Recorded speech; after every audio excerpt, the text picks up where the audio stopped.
let's talk about transference and counter-transference. So I've got a few friends here, and they're going to help us this morning to explain transference and counter-transference. So we have Obi, who is the counselor. Then we have Ella Vader, who is Obi's wife. Then we have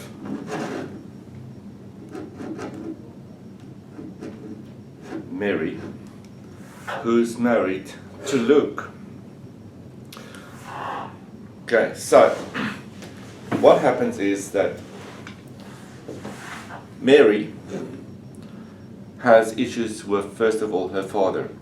She always wanted a dad that listened to her, that spent time with her, that where she felt protected, where she felt loved, the whole thing. So she married young. So she married Luke at a very young age because she saw that father figure in Luke. She wanted to be loved, cared for, nurtured. She wanted to be listened to. But Luke was very young. They married young, and Luke was a bit distant. So Luke used to go out and fight forces in the galaxy. So Luke was very absent and always out of the picture. So she decided she needs counseling. So she goes to counseling, and she met Obi. Obi, who's married to Ella. So she started chatting to Obi, and he starts listening to her like a good counselor does. He's got all the micro skills. He does the listening. He does the positive regard. He's genuine. He's non-judgmental. He does everything. And suddenly she realizes, but he's got everything that she ever wanted in a father figure. So suddenly she is transferring, which is called transference, which is a concept that the great Mr. Freud came up with. So she started transferring her feelings of, I need an older man to look after me, to love me, to listen to me. I need a father figure. So she's starting to transfer those feelings onto Obi. So Obi picks this up, and what he does is he takes these feelings that she's transferring over, and he starts to actually have it in his heart. But let's move to Obi's love life. So Obi is married to Ella. Ella is a bit distant, she's cold, she's non-supportive, she's rude, she also breathes very loudly, but that's not the issue. But he's not in this perfect relationship that he wanted to be. He wanted to be respected, he wanted to be loved, he wants someone to care for him in the sense of adoring him, the normal love stuff. But he's not getting it from his wife Ella because she is cold, distant, and breathes very loud. So what happens in the counseling session now? Suddenly Mary now is transferring these things over to him, saying, I love you because you are the dad figure I needed, you're the person I needed. She's never saying these words, but she's transferring these feelings over to Obi. So what Obi does is suddenly he gets this respect, adoration, from which he always wanted from Ella.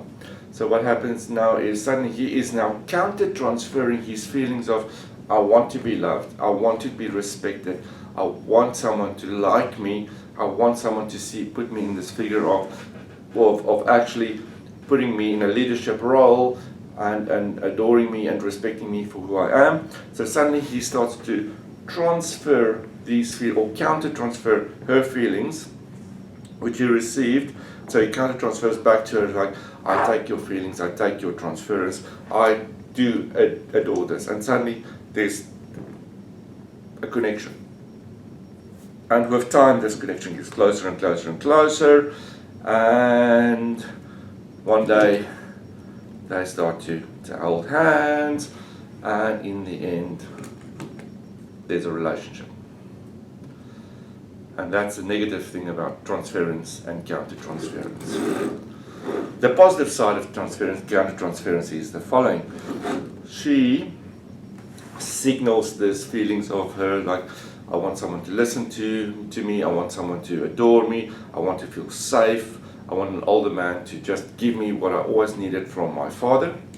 The positive thing is she's transferring it over to him, and he realizes this lady needs someone to listen to, someone to just always be available, and he takes that and he uses it to positive, saying, I'm here to counsel you, I'm here to help you, I'm listening to you, whatever you say will be confidential, and we'll journey together in the counseling room, and that's where it stays.